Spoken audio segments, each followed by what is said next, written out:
বিসমিল্লাহির রহমানির রহিম। প্রথমবারের মতো মেট্রো রেল ভ্রমণ শোনাবো সেই গল্পটি আপনাদেরকে। এই মেট্রো রেলটির গন্তব্য স্থান ঢাকা উত্তর থেকে মতিঝিল পর্যন্ত।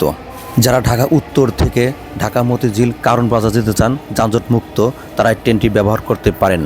ট্রেনের টিকিট কেটে যখন ট্রেনের জন্য প্ল্যাটফর্মে অপেক্ষা করতেছিলাম, তখন একটা জিনিস চোখে পড়লো। প্ল্যাটফর্মের টাইলসের উপরে মানুষকে কোথায় কোন দিকে দাঁড়াবে সেই চিত্রটা খুবই ভালো লাগলো। অল্প কিছুক্ষণ সময় দাঁড়ানোর পরে ট্রেনটি চলে আসলো, যে ট্রেনটির জন্য আমরা অপেক্ষা করতেছিলাম।